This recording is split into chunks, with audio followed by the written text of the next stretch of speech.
చిన్నపాటి ఘర్షణ ఒక కుటుంబాన్ని రోడ్డు మీద పడవేసింది. చెడు సహవాసాలు ఎలాంటి పరిస్థితులకు దారితీస్తాయో ఇదొక ఉదాహరణ. నెల్లూరు జిల్లా కొండాపురం మండలం వెలుగండ్ల గ్రామానికి చెందిన సుధాకర్ అనే వ్యక్తితో కొండయ్య అనే వ్యక్తికి వైన్ షాపు వద్ద చిన్నపాటి ఘర్షణ జరిగింది. ఘర్షణ చిన్నదైనా తాగిన మందు ప్రభావం పెద్దది. సుధాకర్ కొండయ్యపై కర్రల్తో దాడి చేయగా తీవ్ర గాయాలైన కొండయ్యను కుటుంబ సభ్యులు వైద్య నిమిత్తం ఆసుపత్రికి తరలించే క్రమంలో మార్గమధ్యంలో కొండయ్య చనిపోవడం జరిగింది.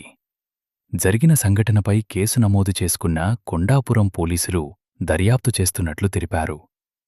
ఇంటి పెద్ద దిక్కు చనిపోవడంతో ఆ కుటుంబంలో తీవ్ర విషాదాన్ని నింపింది.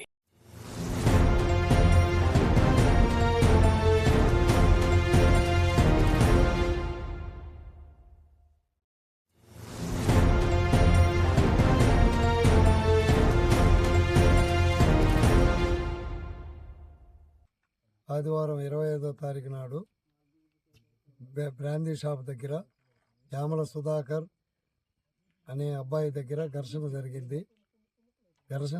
ముగిసిపోయిన తర్వాత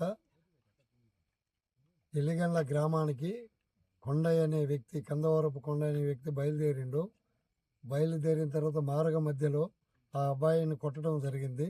కొట్టిన తర్వాత కూడా ఇంటి మీదకు పోయి దౌర్జన్యం చేసి అక్కడ కూడా అటకాయించి కొట్టడం జరిగింది. మళ్ళా ఎర్రబల్లికి తీసుకునే సమయంలో మార్గ మధ్యలో అతను చనిపోవడం జరిగింది.